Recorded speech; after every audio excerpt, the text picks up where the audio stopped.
Chapter 6 के तहत अब हम लोग बौद्ध धर्म के बारे में पढ़ेंगे। बौद्ध धर्म का संस्थापक महात्मा बुद्ध थे। बुद्ध का अर्थ प्रकाशमान अर्थात जागृत होता है। उसके पिता शुद्धोधन कपिलवस्तु के शाक्यों के गणराजा थे। बुद्ध का जन्म शाक्यों की राजधानी कपिलवस्तु के समीप लुम्बिनी में 563 ईसा पूर्व में हुआ था। इसकी माता महामाया देवी कोलीय गणराज की राजकुमारी थी। इनके जन्म के 7वें दिन ही माता की मृत्यु हो गई। तत्पश्चात उसके लालन पालन उसकी मौसी प्रजापति गौतमी ने किया और गौतम बुद्ध के बचपन का नाम सिद्धार्थ था। अब हम लोग गौतम बुद्ध के जीवन परिचय के बारे में जानते हैं। इनका जन्म 563 ईसा पूर्व में, जन्मस्थान लुम्बिनी नेपाल में अभी है। बचपन का नाम सिद्धार्थ था और गोत्रीय अभिधान। पिता का नाम शुद्धोधन कपिलवस्तु के शाक्य गण के प्रधान थे। माता का नाम माया देवी या महामाया और कोलीय गणराज की कन्या थी। पालन पोषण मौसी प्रजापति गौतमी ने किया। पत्नी का नाम यशोधरा था। अन्य नाम गोपा, बिंबा, भद्रकच्छा। पुत्र का नाम राहुल था। घोड़े का नाम कंथक था। सारथी का नाम चांद था और मृत्यु 483 ईसा पूर्व में मल्लों की राजधानी कुशीनगर में हुआ था। तो ये था गौतम बुद्ध के जीवन परिचय। 16 वर्षों की अवस्था में सिद्धार्थ का विवाह शाक्य कुल की कन्या यशोधरा से हुआ और सिद्धार्थ ने यशोधरा से एक पुत्र का प्राप्ति हुआ जिसका नाम राहुल था। गौतम बुद्ध के जीवन संबंधी 4 दृश्य अत्यंत प्रसिद्ध हैं जिन्हें देखकर उसके मन में वैराग्य की भावना उठी। पहला था वृद्ध व्यक्ति, दूसरा बीमार व्यक्ति, तीसरा मृत व्यक्ति, चौथा सन्यासी प्रसन्न मुद्रा में। बुद्ध के जीवन से संबंधित बौद्ध धर्म के प्रतीक। जन्म, उसका जो चिन्ह है कमल या सांड है। गृह त्याग घोड़ा। ज्ञान पीपल या बोधि वृक्ष। निर्वाण पद चिन्ह। मृत्यु महापरिनिर्वाण स्तूप के तहत ये चिन्ह है।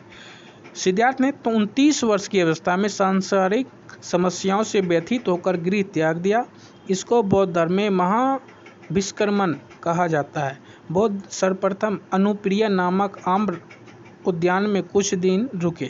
वैशाली के समीप उनकी मुलाकात सांख्य दर्शन के आचार्य अलार कलाम से हुआ। राजगीर के समीप धर्माचार्य रुद्रक रामपुत्र से हुई। ये दोनों बुद्ध के प्रारंभिक गुरु थे। तो रुद्रक रामपुत्र दूसरे गुरु थे और अलार कलाम प्रथम गुरु थे। ये दोनों गुरु के प्रारंभिक गुरु हुए बुद्ध के प्रारंभिक। 6 वर्ष तक आर्थिक अथक परिश्रम और घोर तपस्या के बाद 35 वर्ष की आयु में वैशाखी पूर्णिमा के रात पीपल बोधि वृक्ष के नीचे निरंजना नदी की पुनपुन नदी के तट पर सिद्धार्थ को ज्ञान प्राप्त हुआ। इस दिन से वे तथागत हो गए। ज्ञान के प्राप्ति के बाद गौतम बुद्ध के नाम से प्रसिद्ध हुए। बुद्ध और मार्ग। गौतम ज्ञान प्राप्ति के लिए गया के निरंजना नदी के तट पर पीपल वृक्ष के नीचे दृढ़ निश्चय के साथ अपनी समाधि लगाई कि ज्ञान प्राप्ति न होने तक समाधि भंग न करेंगे। तभी मार और कामदेव के नेतृत्व में अनेक पैशाचिक तृष्णाओं ने उनकी समाधि भंग करने की कोशिश की, किंतु गौतम निश्चल और अडिग रहे।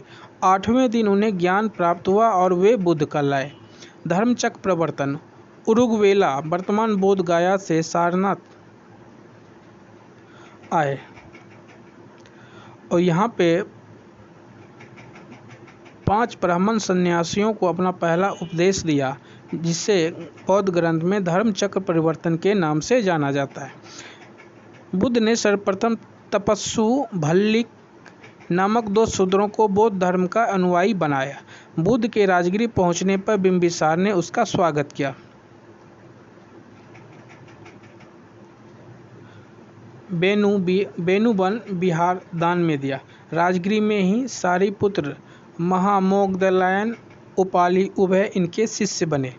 ज्ञान प्राप्ति के 8वें वर्ष ज्ञान प्राप्ति के 8वें वर्ष वैशाली के लिच्छवियों ने बुद्ध को वैशाली आमंत्रित किया और कुटाग्रशाला नामक विहार दान में दिया। ये इम्पोर्टेंट है, कुटाग्रशाला नामक विहार दान में दिया लिच्छवियों ने। अपने शिष्य अंगद के कहने पर बुद्ध ने वैशाली में महिलाओं को संघ में प्रवेश की अनुमति दी। प्रजापति गौतमी पहली भिक्षुणी बनी। प्रजापति गौतमी इनकी मौसी थी। कौशाम्बी के शासक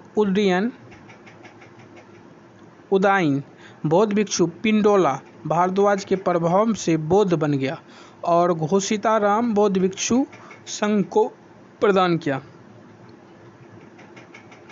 ज्ञान प्राप्ति के 20वें वर्ष बुद्ध श्रीवस्ती पहुंचे। उंगलीमाल नामक डाकू को अपना शिष्य बनाया। तो ये उंगलीमाल डाकू को 20वें वर्ष ज्ञान प्राप्ति के 20वें वर्ष इसको अपना शिष्य बनाया। बुद्ध ने अपने जीवन के सर्वाधिक उपदेश कौशल राज्य के राजधानी श्रीवस्ती में ही दिए। उन्होंने अंतिम उपदेश कुशीनगर में सुबुद्ध को दिया और मगध को उन्होंने अपना प्रचार केंद्र बनाया। महापरिनिर्वाण। बुद्ध अपने जीवन के अंतिम पड़ाव में हिरण्यावती नदी के तट पर अपने शिष्य चुंद के यहाँ शुकर माधव भोज सामग्री खाई और अतिसार रोग से पीड़ित हो गए। यहीं पर 483 ईसा पूर्व में 80 वर्ष की आयु में इनकी मृत्यु हो गई। इसे बौद्ध परंपरा में महापरिनिर्वाण के नाम से जाना जाता है। मृत्यु के पूर्व कुशीनारा के परिव्राजक सुबुद्ध को उन्होंने अपने अंतिम उपदेश दिया। महापरिनिर्वाण के बाद बुद्ध के अस्थि अवशेष को 8 जगह मगध, वैशाली, कपिलवस्तु, अल्लकप, रामग्राम, पावा, कुशीनारा और बेथाद्वीप भेजा गया। इन 8 क्षेत्रों में स्तूप बनाए गए। तो महापरिनिर्वाण के बाद बुद्ध की अस्थि को 8 जगह भेजे। उसमें मगध, वैशाली, कपिलवस्तु, अल्लकप, रामग्राम, पावा, कुशीनारा, बेथाद्वीप भेजा गया और यहाँ पे स्तूप बनाया गया। बौद्ध धर्म की शिक्षाएं और सिद्धांत के बारे में अब हम लोग जानते हैं। बौद्ध ने आम जनता की भाषा पाली में उपदेश दिए। इनके अनुसार सृष्टि दुखमय, क्षणिक, आत्मविहीन है। वे ईश्वर और अपरुष्य वेद की सत्ता को अस्वीकार करते हैं। बुद्ध ने जन्म आधारित वर्ण व्यवस्था को अस्वीकार किया। बुद्ध ने प्रत्यत समुत्पाद को जीवन जगत में लागू किया। महात्मा बुद्ध के अनुसार एक वस्तु के विनाश के पश्चात दूसरे की उत्पत्ति होती है। प्रत्येक घटना के पीछे कार्य कारण का संबंध होता है। कार्य कारण का ही यही सिद्धांत है और इसे प्रतीतीय समुत्पाद के नाम से जाना जाता है। बौद्ध के निर्माण प्राप्त करने को कहा जाता है इच्छाओं और तृष्णाओं से छुटकारा। इसे जन्म मरण के बंधन से मुक्ति मिले। तो निर्वाण का अर्थ हुआ जन्म मरण के सिद्धांत से मुक्ति मिले। निर्वाण का अर्थ है दीपक का बुझ जाना, अर्थात जीवन मरण के चक्र से मुक्त हो जाना। और बुद्ध ने मध्यमा मार्ग को अपना उपदेश का प्रचार का केंद्र बनाया। बौद्ध रत्न के त्रिरत्न, तो बुद्ध, धम्म और संघ। बौद्ध धर्म में 4 आर्य सत्य हैं: दुख समुदाय, दुख निरोध, दुख निरोधागामी प्रतिपादा। अब हम लोग अष्टांगिक मार्ग के बारे में जानेंगे। बौद्ध धर्म में 4 आर्य सत्य में दुख निरोध का उपाय बताया। तो दुख को भगाने का 4 उपाय है।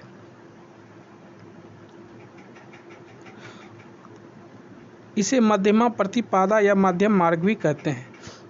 इसके माध्यम से प्रतिपादा में 8 सोपान है, इसलिए इसे अष्टांगिक मार्ग भी कहते हैं। 8 सोपान जो है वो निम्नलिखित है: सम्यक दृष्टि, वस्तु के वास्तविक स्वरूप की समझ, सम्यक संकल्प, लोभ द्वेष हिंसा से मुक्त विचार, सम्यक वाक, अप्रिय वचनों का त्याग, सम्यक कर्मार्थ, सत्कर्मों का अनुसरण, सम्यक आजीव, सदाचार युक्त आजीविका, सम्यक व्यायाम, मानसिक और शारीरिक स्वास्थ्य, सम्यक स्मृति, सात्विक भाव, सम्यक समाधि, एकाग्रता। बुद्ध के अनुसार अष्टांगिक मार्गों का पालन करने के उपरांत मनुष्य के भव तृष्णा नष्ट हो जाती है और उससे निर्वाण की प्राप्ति होती है। 10 शील थे। बौद्ध धर्म ने निर्वाण प्राप्ति के लिए सदाचार तथा नैतिक जीवन पर अत्यधिक बल दिया। 10 शीलों के अनुशीलन नैतिक जीवन का आधार है। इन 10 शीलों का शिक्षापद भी कहा गया है। ये हैं अहिंसा, सत्य, अस्तेय, अपरिग्रह, मद्य सेवन न करना, असमय भोजन न करना, सुखप्रद बिस्तर पर न सोना, आभूषणों का त्याग, स्त्रियों से दूर रहना या ब्रह्मचर्य और व्यभिचार आदि से दूर रहना। गृहस्थों के लिए केवल 5 शील और भिक्षुओं के लिए 10 शील का मानना अनिवार्य था। दर्शन, अनिश्चयवाद, ईश्वरीय सत्ता में विश्वास नहीं। शून्यवाद, संसार की समस्त वस्तुएं या पदार्थ सत्ताहीन है। अनांतवाद, आत्मचेतना का सर्वाधिक बल। क्षणिकवाद, संसार में कोई भी चीज स्थिर नहीं है। बुद्ध के जन्म के पूर्व अन्य धार्मिक आंदोलन जो है वो आजीविका संप्रदाय, इसका जो संस्थापक था मक्खली गोसाल, जो भगवान महावीर के शिष्य भी थे। घोर अक्रियावादी, इसका जो संस्थापक था पूरन कश्यप था। उच्छेदवादी, अजीत केस कंबाली इसके संस्थापक थे। नित्यवादी, पकूद कच्चायन इनके संस्थापक थे। संदेहवादी, इनके संस्थापक संजय बेल दुपुत्र थे। बौद्ध संघ और कार्यप्रणाली, संघ में प्रविष्ट होने को उपसंपदा कहा जाता है। संघ की सदस्यता लेने वाले को पहले शर्मन का दर्जा मिलता था। 10 वर्षों के बाद जब उनकी योग्यता स्वीकृत हो जाती थी तब उसे भिक्षु का दर्जा मिलता था। तो भिक्षु 10 वर्ष बाद मिलता था, पहले शर्मन का दर्जा मिलता था। संघ में अल्पवयस्क, चोर, हत्यारा, ऋणी व्यक्ति, दास, रोगी व्यक्तियों का संघ में प्रवेश वर्जित था।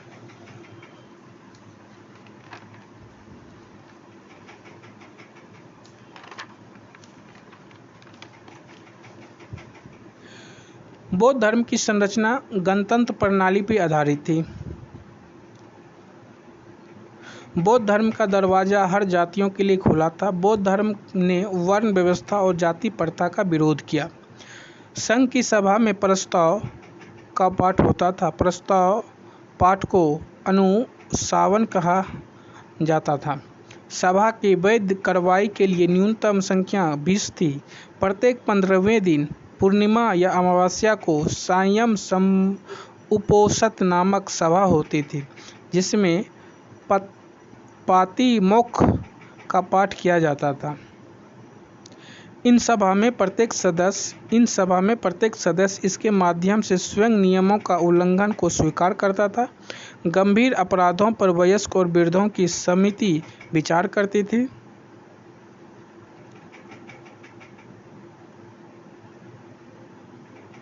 और सदस्यों को प्रायश्चित करने और संघ से निकालने की आज्ञा देती थी। वर्षा ऋतु के दौरान मठों में प्रवास के समय भिक्षुओं द्वारा अपराध स्वीकारोक्ति समारोह पवरन, तो पवरन है भिक्षुओं द्वारा अपराध, पवरन जो अब भिक्षुओं द्वारा जो अपराध किया जाता था उसको सजा देने के लिए जो आयोजन होता था पवरन का आयोजन किया जाता था। बुद्ध के लिए महीने के 4 दिन अमावस्या, पूर्णिमा जो 2 चतुर्थी दिन उपवास के दिन होते थे। बौद्धों के सबसे पवित्र और महत्वपूर्ण दिन बैसाख का पूर्णिमा है, जिसे बुद्ध पूर्णिमा भी कहा जाता था। इस दिन को अत्यधिक महत्व है क्योंकि इस दिन बुद्ध का जन्म, ज्ञान की प्राप्ति और महापरिनिर्वाण की प्राप्ति हुई थी। बौद्ध धर्म के 2 वर्गों में विभाजित है, भिक्षु और भिक्षुनी, उपासक और उपासिकाएं। गृहस्थ जीवन में रहकर बौद्ध धर्म मानने वाले लोगों को उपासक कहा जाता था। स्तूप, बौद्ध स्तूप का शाब्दिक अर्थ है किसी वस्तु का ढेर। स्तूप का विकास संभवतः मिट्टी के ऐसे चबूतरे से हुआ जिसका निर्माण मृतक के चिता के ऊपर या मृतक की चुनी हुई अस्थियों को रखने के लिए किया जाता था। स्तूप को मुख्यतः 4 भागों में बांटा जा सकता है। शारीरिक स्तूप, जिसमें बुद्ध के शरीर, धातु, केश, दंत आदि को रखा जाता है। परिभोगिक स्तूप, इसमें महात्मा बुद्ध द्वारा उपभोग की गई वस्तुएं जैसे भिक्षापात्र, चीवर, संघाटी, पादुकाएं आदि को रखा जाता था। उद्देशिका स्तूप, इसका संबंध बुद्ध के जीवन से जुड़ी घटनाओं की स्मृति से जुड़े स्थानों से है। पूजार्थ स्तूप, इसका निर्माण बुद्ध के श्रद्धा से वशीभूत धनवान व्यक्तियों द्वारा या तीर्थ स्थानों पर होता था। स्तूप के महत्वपूर्ण हिस्से, वेदिका या रेलिंग, इसका निर्माण स्तूप की सुरक्षा के लिए होता था। मेधी या कुर्सी, यह चबूतरा था जिस पर स्तूप का मुख्य हिस्सा आधारित होता था। अंड, स्तूप का अर्धगोलाकार हिस्सा होता था। हर्मिका, स्तूप के शिखर पर अस्थि की रक्षा के लिए। छत्र, धार्मिक चिन्ह की प्रतीक। सोपान, मेढ़ी पर चढ़ने के लिए सीढ़ी। चैत्य का शाब्दिक अर्थ होता है चिता संबंधी। एक चैत्य एक बौद्ध मंदिर है जिसमें एक स्तूप समाहित होता है। पूजार्थक स्तूप को चैत्य कहा जाता है। विहार, बौद्ध चैत्यों के पास भिक्षुओं को रहने के लिए आवास बनाया जाता था जिसे विहार कहा जाता था। चैत्यों की उपासना स्थल में परिवर्तित हो जाने के कारण उसके समीप ही विहार का निर्माण होने लगा। चैत्यों का उपासना स्थल में परिवर्तित हो जाने के कारण उसके समीप ही विहार का निर्माण होने लगा। प्रसिद्ध बौद्ध स्थल जो है जैसे महाबोधि मंदिर बिहार के गया जिला में है। महापरिनिर्वाण मंदिर उत्तर प्रदेश में है। चौखंडी स्तूप, धर्म रजिका स्तूप, धमेक स्तूप उत्तर प्रदेश में है। नाड्रोलिंग निप्याम्पा मैनेस्टो कर्नाटक में। बौद्ध धर्म की सर्वाधिक महत्वपूर्ण देन भारतीय कला और स्थापत्य के विकास में रही। सांची, भरहुत, अमरावती की स्तूप, अशोक के शिला स्तंभ, कार्ले की बौद्ध गुफाएं, अजंता, एलोरा, बाग की बराबर की गुफाएं इसमें सर्वश्रेष्ठ कीर्ति है। बौद्ध की 5 मूर्ति संभवतः मथुरा केली से कला से बनी है। सर्वाधिक बौद्ध मूर्तियों का निर्माण गांधार कला शैली से हुआ है।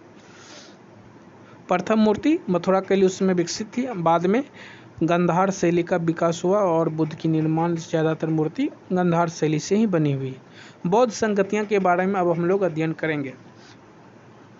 4 बौद्ध संगतियाँ हुई थी। प्रथम बौद्ध संगति राजगृह में हुआ था सप्तकर्णी गुफा में, और ये 483 ईसा पूर्व में हुआ था और उस समय शासन था अजातशत्रु का और अध्यक्ष महाकश्यप थे। और बुद्ध के उपदेशों को सुत्त पिटक, विनय पिटक में अलग अलग संकलित किया गया। दूसरा जो बौद्ध संगति थी वो वैशाली में हुई थी और 383 ईसा पूर्व में हुई थी। उस समय शासक कालाशोक था और अध्यक्ष सावकमीर या सुबुकामी थे। भिक्षुओं में मतभेद के कारण बौद्ध संघ स्थविर और महासंघिक में विभाजित हो गया। स्थविर और महासंघिक में विभाजित हुआ था द्वितीय बौद्ध संगति में। और द्वितीय बौद्ध संगति में कालाशोक वहाँ का शासक था। 383 ईस्वी में वैशाली में हुआ था। तृतीय बौद्ध संगति जो है वो पाटलिपुत्र में हुआ 250 ईसा पूर्व में। उस समय अशोक का राज था और मोगलीपुत्र बौद्ध संगति के अध्यक्ष थे और अभिधम्म पिटक तीसरा पिटक का संकलन किया गया। चतुर्थ जो बौद्ध संगति था वो कुंडलवन कश्मीर में हुआ था लगभग ईसा के प्रथम शताब्दी में। और उस समय जो राजा थे वो कनिष्क थे और अध्यक्ष वसुमित्र थे। बौद्ध धर्म का हीनयान और महायान में विभाजन हो गया तो चतुर्थ बौद्ध संगति में हीनयान और महायान में विभाजित हो गया।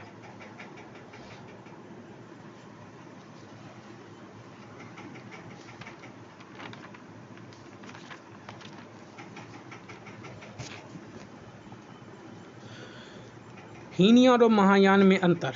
हीनयान का प्रमुख अर्थ है व्यवहासिक, सौत्रांतिक, अस्थिरवादी, सर्वास्तिवादी, सम्मतिवादी। हीनयान के अन्य संप्रदाय हैं। बौद्ध धर्म के अंतर्गत सर्वास्तिवादियों की मान्यता थी कि फिनोमिना के अवयव पूर्णतः क्षणिक नहीं है अपितु अव्यक्त रूप से सदैव विद्यमान रहता है। महायान बौद्ध संप्रदाय के 2 मुख्य भाग हैं, शून्यवाद या माध्यमिका एवं विज्ञानवाद। तो महायान के 2 शाखाएं हैं, एक विज्ञानवाद एक शून्यवाद। और शून्यवाद को माध्यमिका भी बोलते हैं, जो मध्यम मतलब मार्ग से चलने का है। हीनयान में बुद्ध महापुरुष के रूप में माने जाते हैं, जबकि महायान में देवता के रूप में माने जाते हैं। हीनयान में बुद्ध को प्रतीकों के रूप में दर्शाया गया है, जबकि महायान में मूर्ति पूजा के रूप में दर्शाया गया है। हीनयान स्वयं को प्रयत्नों पर बल देता है, जबकि महायान गुणों को स्थानांतरण पर बल देता है। हीनयान का अर्थ है अरहत पद की प्राप्ति, जबकि महायान से बोधिसत्व की परिकल्पना मौजूद है। बोधिसत्व महायान का आदर्श बोधिसत्व है। बोधिसत्व करुणामय माने जाते हैं, जो समस्त प्राणियों को प्रबोध के मार्ग पर चलने की सहायता करने के लिए स्वयं का निर्माण प्राप्ति विलंबित करते हैं। ये मानव अथवा पशु किसी रूप में हो सकते हैं। महायान का आदर्श बोधिसत्व अवलिकेतेश्वर या पद्मपाणि, अमिताभ, मंजुनाथ, मैत्रेय आदि नामों से भी जाना जाता है। कन्हेरी गुफा जो है उसमें 11 सिरों को बोधिसत्व का अंकन मिलता है। एक अन्य संप्रदाय इसी के बौद्ध के अंतर्गत आते हैं, जो वज्रयान संप्रदाय है। 7वीं 8वीं शताब्दी के आते आते बौद्ध धर्म के नियमों में परिवर्तन आया। परिणाम स्वरूप वज्रयान संप्रदाय का उदय हुआ। इस संप्रदाय के अनुयायी बुद्ध को अलौकिक शक्तियों वाला पुरुष मानते थे। इस संप्रदाय के सिद्धांत मंजूश्री, मूल कल्प और गुह्य समाज नामक ग्रंथों में मिलता है। इसमें तंत्र मंत्र पर बल दिया गया। बुद्ध को देवी नारा से जोड़ दिया गया।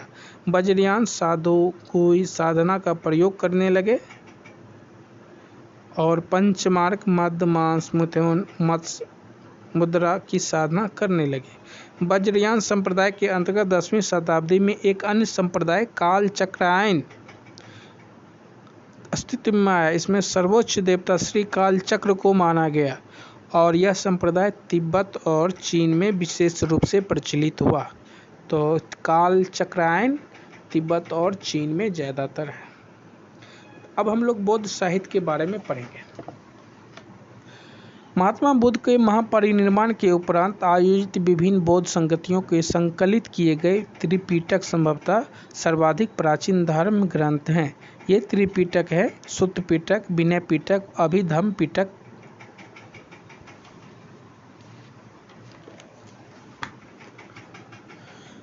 सुत्त पिटक का शाब्दिक अर्थ है धर्मोपदेश।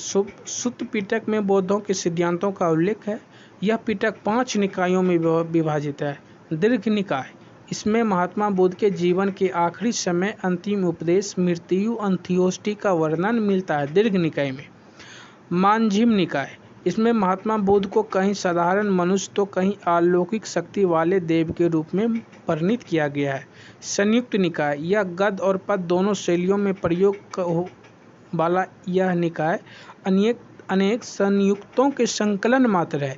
इसमें माध्यम, प्रतिपदा एवं अष्टांगिक मार्ग का उल्लेख है। तो अष्टांगिक मार्ग का उल्लेख संयुक्त निकाय में है।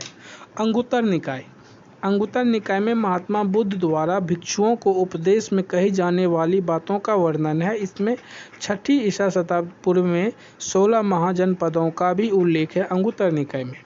और 5वां है खुद्दक निकाय। भाषा और विषय शैली की दृष्टि से सभी निकायों से अलग लघु ग्रंथों का संकलन वाला यह निकाय अपने आप में स्वतंत्र और पूर्ण है। सुत्त पिटक की रचना आनंद ने की थी। आनंद महात्मा बुद्ध के शिष्य थे और आनंद के ही कहने पे संघ में महिलाओं का प्रवेश सुनिश्चित किया था। विनय पिटक, इसमें बौद्ध मठों में रहने वाले भिक्षु और भिक्षुणियों की अनुशासन संबंधी नियम दिया गया है। बौद्ध संघ की कार्यप्रणाली की व्यवस्था भी इसी ग्रंथ में उल्लेखित है। सुत्त विभंग खंदक परिवार में विभक्त है। इसकी रचना उपाली ने की। तो विनय पिटक की रचना उपाली ने की थी और सुत्त पिटक की रचना आनंद ने की थी। अभिधम्म पिटक, इसमें महात्मा बुद्ध के उपदेशों और सिद्धांतों तथा बौद्ध मतों के दार्शनिक व्याख्या की गई है। एक मान्यता के अनुसार यह पिटक का संकलन अशोक के समय संपन्न तृतीय बौद्ध संगति में मोगलीपुत्र सुत्तिस्य ने किया था। अभिधम्म पिटक की रचना मोगलीपुत्र सुत्तिस्य ने किया था। त्रिपिटक के अतिरिक्त कुछ अन्य बौद्ध ग्रंथ भी पाली भाषा में लिखे गए, जिसे मिलिंद पन्नाहो। इससे ईसा पूर्व 2 शताब्दियों के भारतीय जनजीवन के विषय में जानकारी मिलती है। इसमें यूनानी शासक मिनांडर एवं बौद्ध भिक्षु नागसेन के बीच बौद्ध मत के वार्ता का संकलन है। दीपवंश सिंघल द्वीप या श्रीलंका के इतिहास पर प्रकाश डालने वाला 4th शताब्दी ईसा पूर्व में रचित यह पहला ग्रंथ है। दीपवंश से श्रीलंका के इतिहास की जानकारी मिलती है। महावंश, इस ग्रंथ में मगध के राजाओं का क्रमबद्ध सूची मिलती है। इसकी रचना मदंत महा नाम 5वीं शताब्दी ईसा पूर्व में किए थे। जातक कथाएं, इसमें बौद्ध के पुनर्जन्म की पूर्व जन्मों की कथाएं, तो बौद्ध की पूर्व जन्मों की कथा जातक कथाएं में है। यह पाली भाषा में रचित है। महावस्तु विनय पिटक से संबंधित ग्रंथ।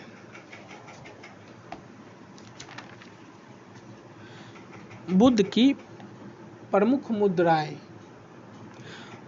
धर्मचक्र मुद्रा, बुद्ध की यह मुद्रा उनके जीवन में अनेक महत्वपूर्ण क्षणों के ऊपर केंद्रित है। जब वे प्रबोधन के पश्चात सारनाथ के कुरंग उपवन में पहली बार धर्मोपदेश दे रहे थे। अभय मुद्रा, भगवान बुद्ध की यह मुद्रा शांति, सुरक्षा, दयालुता और भय मुक्ता का प्रतीक है।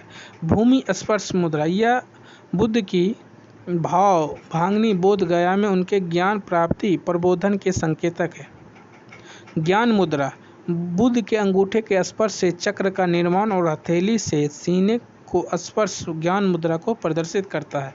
वरद मुद्रा, यह मुद्रा ऊर्जा की प्राप्ति के लिए पूर्णतः समर्पित होने वाले गुण सिखाती है। वरद मुद्रा। अब हम लोग बौद्ध धर्म के लोकप्रियता के कारण जानेंगे। इसका जो प्रमुख कारण है लोकप्रियता का, वो जटिल दार्शनिक वाद विवाद का न होना, लोक भाषा जो पाली है उसमें उपदेश देना, बौद्ध धर्म को राजकीय संरक्षण प्राप्त होना, सामाजिक समानता का सिद्धांत और वर्ण व्यवस्था को अस्वीकार कर दिया था। बौद्ध धर्म की लचीलापन, इसमें मध्यम मार्ग का रास्ता अपनाया गया और समय समय पर बौद्ध संगतियों का आयोजन किया गया। बौद्ध भिक्षु, बुद्ध के अनुयायियों 2 वर्ग थे, उपासक जो परिवार के साथ रहते थे और भिक्षु जो गृह जीवन त्याग करके सन्यासी जीवन अपना लिया। वे एक संगठन के रूप में इकट्ठा रहते थे जिसे बुद्ध ने संघ कहा और स्त्रियों को भी संघ में प्रवेश की अनुमति दी गई। बौद्ध संघ के सदस्यों को समान अधिकार प्राप्त थे। तो ये था इनके लोकप्रियता का कारण। बौद्ध धर्म के उपादेयता और प्रभाव। आर्थिक क्षेत्र में लोहे के फाल वाले हल से खेती करने से अनाजों की पैदावार में वृद्धि हुई। व्यापार और सिक्कों का प्रचलन से व्यापारियों और अमीर धन संचित करने का मौका मिला, किंतु बौद्ध धर्म ने घोषणा की धन संचित नहीं करना चाहिए क्योंकि धन दरिद्रता, घृणा, क्रूरता, हिंसा की जननी है। परिणामतः धन लोलुपता में कमी आई।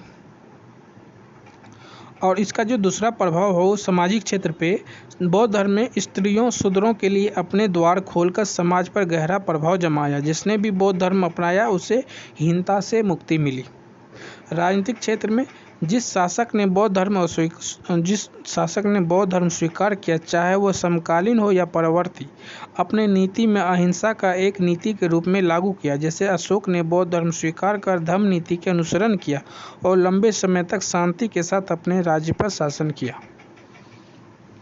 सांस्कृतिक क्षेत्र में जो बौद्ध धर्म का प्रभाव है, प्राचीन भारत की कला पर बौद्ध धर्म का प्रभाव परिलक्षित हुआ। श्रद्धालु उपासकों ने बौद्ध के जीवन की अनेक घटनाओं को पत्थर पर उकेरा। उदाहरण के लिए सांची, भरहुत, सारनाथ, कौशाम्बी आदि स्थानों पर इसका उल्लेख मिलता है।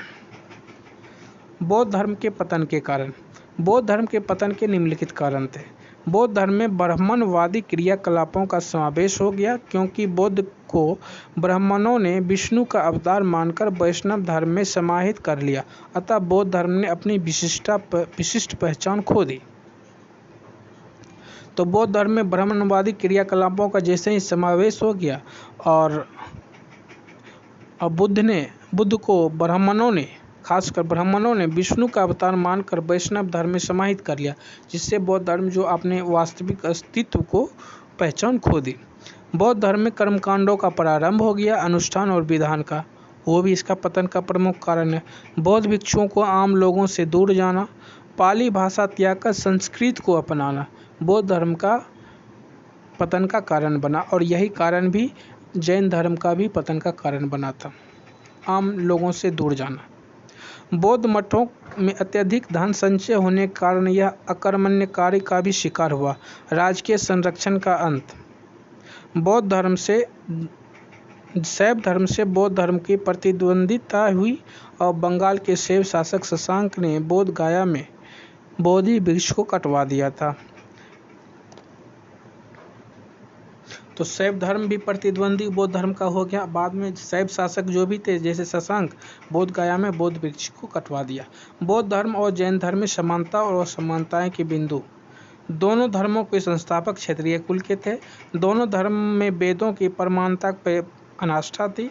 कर्म कांडों के फलीभूत होने का निषेध किया गया और कर्म और पुनर्जन्म को दोनों मानते थे। शूद्रों और महिलाओं को द्वारा मोक्ष प्राप्ति की संभावनाओं का विरोध किया गया। असमानताएं जो थी, बौद्ध के निर्वाण इसी जीवन में संभव मानते थे, निर्वाण मतलब मोक्ष, जबकि जैन शरीर से मुक्ति के पश्चात ही इसे संभव मानते थे। बौद्ध मत मुक्ति हेतु मध्यम मार्ग का उपदेश देता था, जबकि जैन धर्म कठोर साधना पर बल देता था। बुद्ध ने जाति प्रथा की कठोर निंदा की, जबकि महावीर ने ऐसा नहीं किया। महावीर ने बुद्ध की अपेक्षा अहिंसा और परिग्रह पर अधिक बल दिया। मुख्यतः बौद्ध धर्म में पाली, जैन धर्म में प्राकृत भाषा का प्रयोग किया गया। अब हम लोग शैव धर्म के बारे में जानेंगे।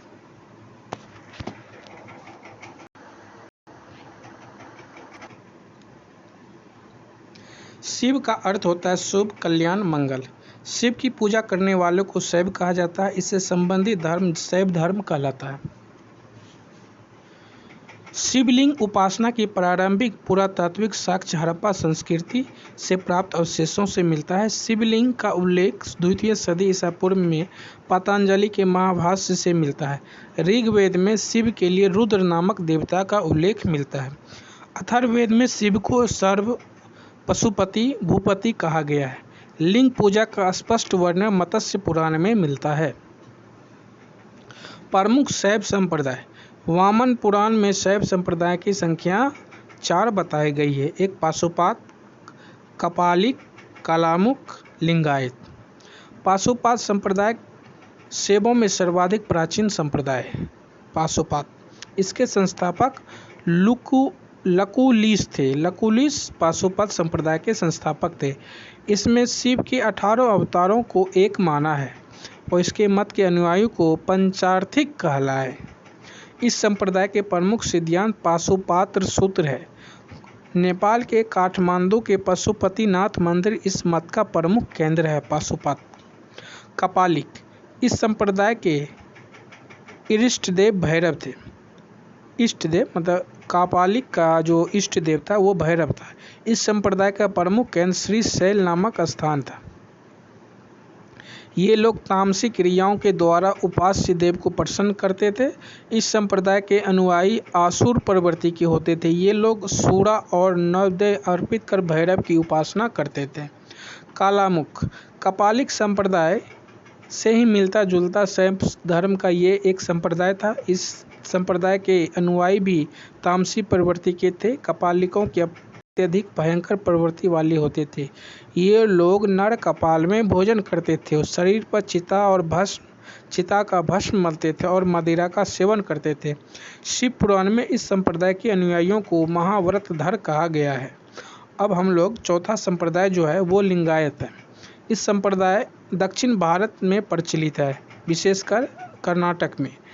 इन्हें जंगम भी कहा जाता है और इस संप्रदाय के लोग शिवलिंग की उपासना करते थे।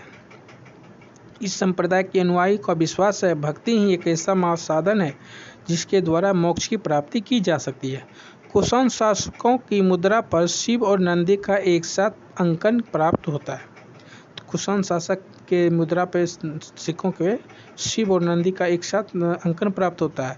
चोल शासक राज प्रथम ने तंजौर में प्रसिद्ध राजराजेश्वर शैव मंदिर का निर्माण कराया, जिसे बृहदेश्वर मंदिर के नाम से भी जाना जाता है। और एलोरा के प्रसिद्ध कैलाश मंदिर का निर्माण कृष्ण प्रथम राष्ट्रकूट शासक ने करवाया था। अब हम लोग शाक्त धर्म के बारे में पढ़ते हैं। इसमें माता दुर्गा और काली की उपासना की जाती है और ये शैव मत के साथ घनिष्ठ संबंध है इसका। और माता दुर्गा की सर्वप्रथम उल्लेख मार्कंडेय पुराण में मिलता है। 64 योगिनी मंदिर जबलपुर मध्य प्रदेश में शाक्त धर्म के विकास और प्रगति में प्रमाणिक करने में साक्ष्य उपलब्ध है। विदित हो कि सिंधु घाटी की सभ्यता के अवशेषों में मातृदेव का पूजा का प्रमाण मिलते हैं। अब हम लोग भागवत धर्म या वैष्णव धर्म के बारे में जानेंगे। भागवत धर्म का जो प्रादुर्भाव हुआ वो उपनिषदों में इसकी जानकारी मिलती है और इसका उद्भव मौर्योत्तर काल में हुआ और इसके संस्थापक वासुदेव कृष्ण थे जो कृष्णीय वंशीय यादव कुल के नेता थे और इसका निवास स्थल मथुरा था। छंदोग्ध उपनिषद में श्री कृष्ण का उल्लेख सर्वप्रथम मिलता है। इसमें कृष्ण को देवकी पुत्र और ऋषि घोर अंगिरस का शिष्य बताया गया है। वासुदेव कृष्ण का प्रारंभिक अभिलेखीय उल्लेख बेसनगर स्थित गरुड़ स्तंभ अभिलेख में पाया जाता है। भागवत धर्म संभवतः सूर्य पूजा से संबंधित है। भागवत धर्म का सिद्धांत भगवत गीता में निहित है।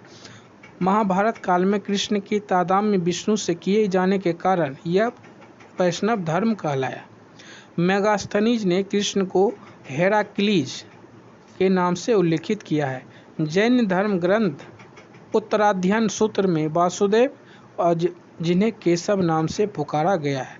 वैष्णव तीर्थंकर अरिष्टनेमी समकालीन बताया गया है। इसको विष्णु के 10 अवतारों का उल्लेख मत्स्य पुराण में मिलता है। 10 अवतार हैं मत्स्य, कुर्मु, वराह, नृसिंह, वामन, परशुराम, राम, बलराम, बुद्ध, कल्कि। विष्णु के अवतारों में वराह अवतार सर्वाधिक लोकप्रिय हुआ। वराह का सर्वप्रथम उल्लेख ऋग्वेद में भी है। दक्षिण भारत में वैष्णव धर्म का विस्तार अलवार संतों ने किया जिनकी संख्या 12 थी। इन संतों ने अंडाल नामक महिला संत का भी उल्लेख मिलता है। अंडाल दक्षिण भारत की मीरा भी इसे कहते हैं। वैष्णव संप्रदाय का मत है विशिष्टवाद और इनके आचार्य रामानुजाचार्य है और इसका समय 12वीं शताब्दी में। ब्रह्म समाज का जो मत है वह द्वैतवाद है, आचार्य माधवाचार्य और 13वीं शताब्दी का बात है। शनक संप्रदाय द्वैतवाद निम्बिकाचार्य और 13वीं शताब्दी की बात है। रुद्र संप्रदाय शुद्धाद्वैतवाद वल्लभाचार्य इनके आचार्य थे और 12वीं से 15वीं से 16वीं शताब्दी की काल रहा है। शंकराचार्य का जन्म 788 ईस्वी और मृत्यु 820 ईस्वी में हुई। उन्होंने अद्वैतवाद मत का प्रतिपादन किया। उन्होंने देश में 4 मठों की स्थापना की जो पूर्वी भारत में गोवर्धन मठ जगन्नाथपुरी गुजरात उड़ीसा में, शारदा मठ द्वारका में, पश्चिमी भारत और उत्तर भारत में ज्योतिर्पीठ और दक्षिण भारत में वेदांत मठ श्रृंगेरी के नाम से है। शंकराचार्य के कुछ विद्वान प्रच्छन्न बौद्ध भी कहते हैं। अन्य धर्मों से संबंधित प्रमुख तथ्य। इस्लाम एक ईश्वरवादी धर्म है। इस्लाम धर्म के संस्थापक हजरत मोहम्मद साहब 570 ईस्वी से 632 ईस्वी के थे और इस्लाम धर्म के प्रमुख ग्रंथ है कुरान। हजरत मोहम्मद साहब को 610 ईस्वी में मक्का के पास हीरा नामक गुफा में ज्ञान की प्राप्ति हुई। 622 ईस्वी में पैगंबर को मक्का से मदीना की यात्रा को इस्लाम जगत में हिजरी संवत के नाम से जाना जाता है। मोहम्मद साहब ने कुरान की शिक्षा का उपदेश दिया। मोहम्मद साहब की मृत्यु के बाद इस्लाम धर्म सुन्नी और शिया धर्म नामक 2 पंथों में बट गया। सुन्नी उन्हें कहते जो सुन्ना में विश्वास करते हैं। सुन्ना मोहम्मद साहब के कथनों और कार्यों का वितरण है। शिया हजरत अली के शिक्षाओं में विश्वास करते हैं, उन्हें मोहम्मद साहब का उत्तराधिकारी मानते हैं। हजरत अली मोहम्मद साहब के दामाद थे। पैगंबर मोहम्मद साहब के उत्तराधिकारी खलीफा कहलाए। खलीफा हजरत अली के मानने वाले कहलाए। इस्लाम जगत में खलीफा पद 1924 ईस्वी तक रहा। 1924 में इसे तुर्की के शासक मुस्तफ़ा कमाल पाशा ने समाप्त कर दिया। मोहम्मद साहब के जन्मदिन पर मिलाद उद नबी पर्व मनाया जाता है। भारत में सर्वप्रथम इस्लाम का आगमन अरबों के जरिए हुआ। अरबों ने सिंध को जीत लिया। सबसे पहले भारत के इसी भाग में इस्लाम धर्म एक महत्वपूर्ण धर्म बना। ईसाई धर्म।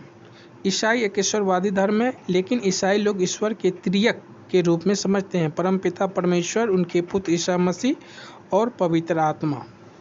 ईसा के जन्म को क्रिसमस के रूप में मनाया जाता है। ऐसी मान्यता है ईसा मसीह ईश्वर के पुत्र थे, इसलिए उनका जन्म कुंवारी मरियम के गर्भ से हुआ है। ईसा ने अपने जीवन के प्रथम 30 वर्ष एक बढ़ई के रूप में बेथलहेम के निकट नोजरत में बिताए। ईसाई धर्म में बहुत से समुदाय हैं, जैसे रोमन कैथोलिक, प्रोटेस्टेंट, ऑर्थोडॉक्स, मोरेनी और एवनिक। रोमन कैथोलिक संप्रदाय के लोग मानते हैं कि वेटिकन स्थित पोप ईसा मसीह के आध्यात्मिक उत्तराधिकारी हैं, और प्रोटेस्टेंट संप्रदाय से जुड़े लोग पोप के सर्वोच्च शक्ति को नहीं मानते। उसका दृष्टिकोण काफ़ी उदार है। भारत में ईसाई धर्म का प्रचार संत थॉमस ने प्रथम शताब्दी में चेन्नई में आकर किया। ईसाई धर्म का पवित्र चिन्ह जो है क्रॉस है। ईसाई धर्म के धर्म ग्रंथ को न्यू टेस्टामेंट कहते हैं, जो बाइबल का ही अंतिम खंड है। ईसा मसीह की वाणी है और ईश्वर से प्राप्त ज्ञान को व्यक्त किया जाता है। न्यू टेस्टामेंट ओल्ड टेस्टामेंट के विरुद्ध नहीं है। ईसा मसीह ने स्पष्ट कहा है कि वो ओल्ड टेस्टामेंट का बहिष्कार नहीं बल्कि परिष्कार कर रहे हैं। ईसा मसीह को सूली पर रोमन गवर्नर पोंटियस पिलेट ने चढ़ाया। अब हम लोग पारसी धर्म के बारे में जानते हैं। पारसी धर्म के पैगंबर जरथुस्त्र जो ईरानी थे वो थे। पारसियों के धार्मिक ग्रंथ को जैन अवेस्ता कहते हैं। इसमें इनकी शिक्षाओं का संकलन है। पारसियों का प्रमुख त्योहार नेरोज है। पारसी धर्म एक धीरवादी धर्म है, जिसका तात्पर्य है कि पारसी लोग एक ईश्वर अहुर मजदा में आस्था रखते हुए भी अन्य देवताओं की सत्ता में से नहीं नकारते। यद्यपि मजदा उनके सर्वोच्च देवता है, परंतु दैनिक जीवन के अनुष्ठानों और कर्मकांडों में अग्नि उनके प्रमुख देवता के रूप में दृष्टिगत होता है। इस धर्म में मनुष्य के शव को अंत्योष्टि एक विशेष प्रकार से की जाती है। शव के खुले आसमान से काफ़ी ऊंचाई स्थान पर रख दिया जाता है और चील गुद्धों से उसे खिलाया जाता है। मान्यता है ऐसा करने से पृथ्वी, जल, अग्नि की शुद्धता बची रहती है। तो ये था हमारा धार्मिक आंदोलन जिसमें हम लोग बौद्ध धर्म, जैन धर्म, बौद्ध धर्म, शैव धर्म, इस्लाम धर्म, पारसी धर्म, ईसाई धर्म आदि धर्मों के बारे में, शैव धर्म आदि धर्मों के बारे में हम लोग जानकारी हासिल किए। अब हम लोग अगले अध्याय में मिलेंगे मौर्य काल में। धन्यवाद।